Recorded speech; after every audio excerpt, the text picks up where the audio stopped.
Good morning students, we are back again with our monthly edition of our news on English literature, news on the world of literature, what's happening in the literary circle and what you should know as a literature student. I have tried to stick with the latest and most interesting information about the current events in the world of literature which you will find very useful. But before beginning this video, if you are fed up with the boring lectures and expensive coaching classes and do not want to waste your years and years preparing for English literature UGC NET examination, then check out our English literature courses where we provide you with the study material, video lectures and personal guidance to get near to your goal as soon as possible. Check the link in the description below to subscribe to our English literature course. So now without any further delay, here are the latest updates in the developing story.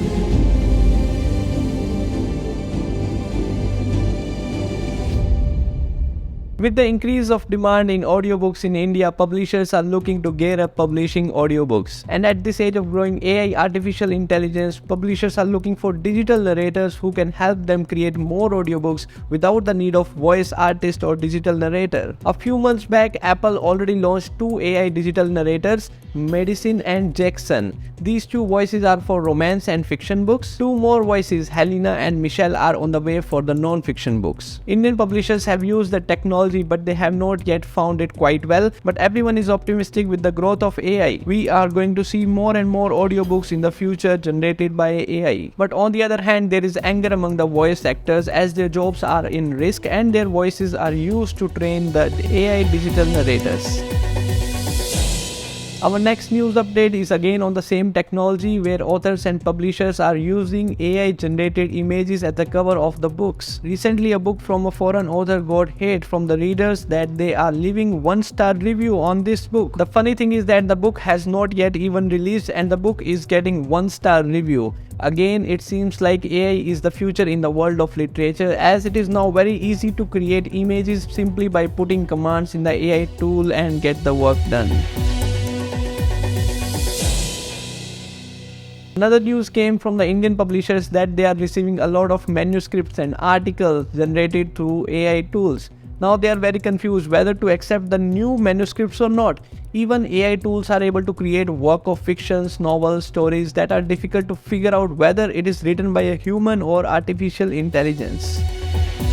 Our next update is on Ruskin Bond, who is turning 88 years old on 19th of May. He has authored a new book, The Golden Years, Many Years of Living a Good Long Life, and it is now available in the market. A new non-fiction book, Smoke and Ashes, a writer's journey through opium's hidden histories by Amitav Ghosh, is soon going to get released in July 2023. The book explores the hidden and often overlooked aspects of opium's impact on history and society. Also this month, Nayantara Sehgal turned 97. She was awarded 1986 Sahitya Academy Award for her English novel Rich Like Us. She is one of those many writers who returned the Sahitya Academy Award in Rising Religion, or you could say religious intolerance in India in 2015. It is not only Nayantara Sehgal but over 40 scholars returned their awards in 2015 against rising intolerance in the country. The incident, also known as Award Vapsi. All this Award Vapsi happened because a Kannada language writer was shot dead just to express his views openly, and Sahitya Academy did not condemn this act and showed no support in this matter. Out of anger, 40 plus writers and poets returned their Sahitya Academy Award back in 2015. By the way, Sahitya Academy is so irresponsible that even after talking to their employees, they have not yet started my bi-monthly subscription. So Sahitya Academy, you are waste, your employees are waste. I have been calling the employees for the last 3 to 4 months and you all are giving me some fake promises that soon you are going to start this my monthly subscription.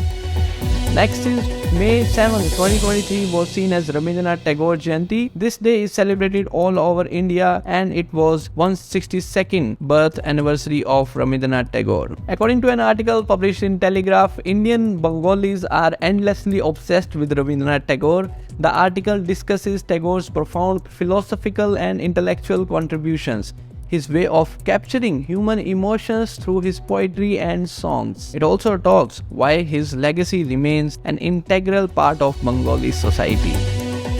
After the elections of Karnataka, where Congress has got the power back from BJP by securing around 135 seats, a statement comes from Arundhati Roy saying that Kerala will burn down if Kerala people will give chance to BJP government. She is concerned that how people in Kerala is supporting BJP government and she doesn't want BJP party to stay in this state. Next update is also associated with Arundhati Roy. Actually, what happened was that Amar Chitrakatha updated a Facebook post where they praised the achievements of Arundhati Roy and her works, telling her one of the best writers born in India. But as you know that Arundhati Roy has a bad image of spreading a narrative against Hindu, always supporting Muslim and other communities, alright? And this Facebook post by Amar Chitrakatha got a lot of anger on the social media platform. Resultantly, to stay away from controversies, Amar Chitrakatha was forced to clarify that it has no plans to create or collaborate in any way with Arundhati Roy in the future. Another news is from Sudha Murthy, an acclaimed Indian author and philanthropist. As you all know that she is the mother-in-law of Rishi Sonak, Prime Minister of United Kingdom. When Sudha Murthy arrived at the immigration counter, officer expressed disbelief when she told her address. The officer was shocked and surprised. Rishi Sonak? Are you joking? Immigration department later felt sorry as they don't know her to be mother-in-law of their own Prime Minister. That was really funny. Author Salman Rushdie recently received the Freedom to Publish Award at the British Book Awards.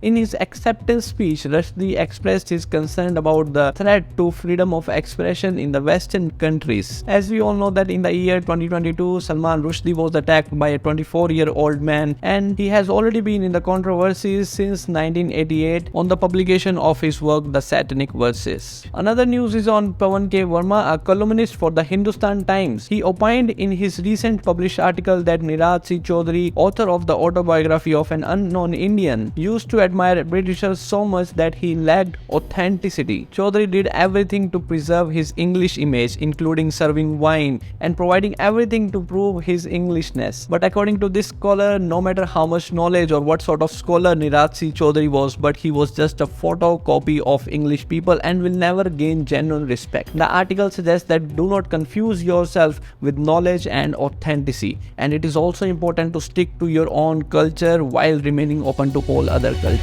Next update is on the International Booker Prize. The winner of 2023 International Booker Prize will be announced at the ceremony in London on May 2023. The Indian novel Pyre by Perumal Murugan, translated by Anirudhan Vasudevan, is out of the competition. Now 6 books are shortlisted for the prize. Prize money of £50,000, or you can say 51 lakh rupees, will be divided equally between the winning writers and the translator.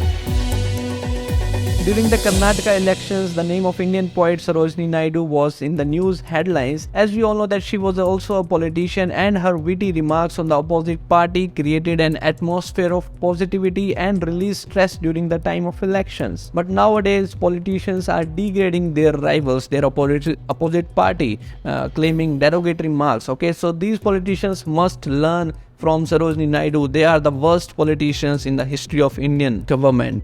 The Union Ministry of Education is rushing to create technical and scientific terminology in 10 Indian languages such as Bodo, Santhali, Dogri and Kashmiri, so that textbook can be developed in these languages. The reason is that there is a lack of content and linguistic resources in these 10 languages, so the speakers of these languages will have a disadvantage. So UGC has also announced that soon they will release graduation and post-graduation programs in science, commerce and humanities in these regional languages.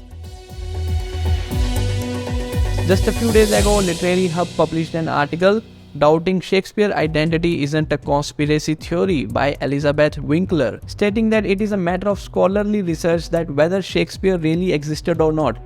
Do not just abandon Shakespeare's authorship as a conspiracy theory.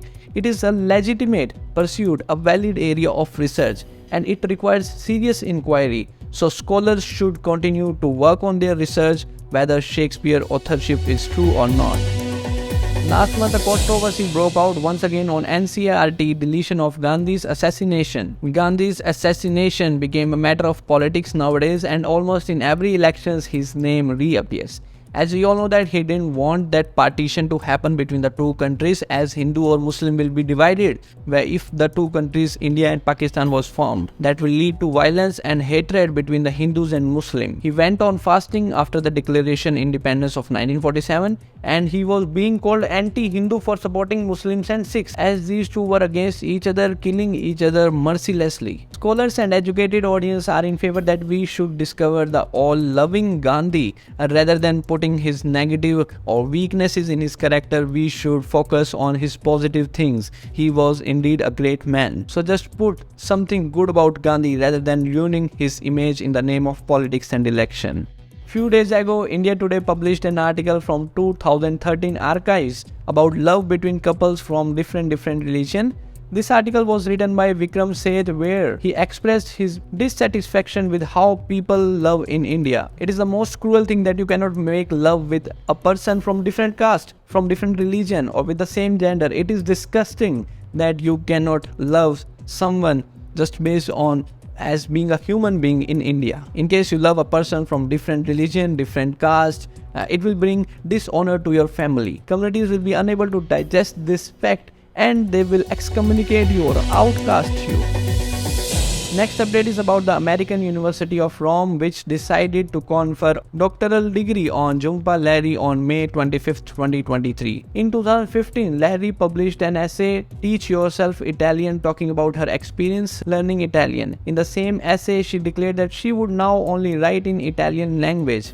After that, she published her book in Italian, in Alter Parole, and then in 2018, a new novel, Dove Mi Trovo, published. So much contribution for Italy, and that's why the American University of Rome decided to confer doctoral degree on Jhumpa Lahiri. Our last update is on the novel by Hemingway, Across the River and Into the Trees. A movie is adapted from this novel, and Bleecker Street Film Company is soon going to release it in the cinema halls. So do not forget to watch this film adaptation, and also do not forget to like this video and subscribe the channel to receive more such information. We will get back to you with the news on the world of literature in our next edition. So like this video to encourage us or to support us. I will see you soon in the next video. That is it for this. Thank you.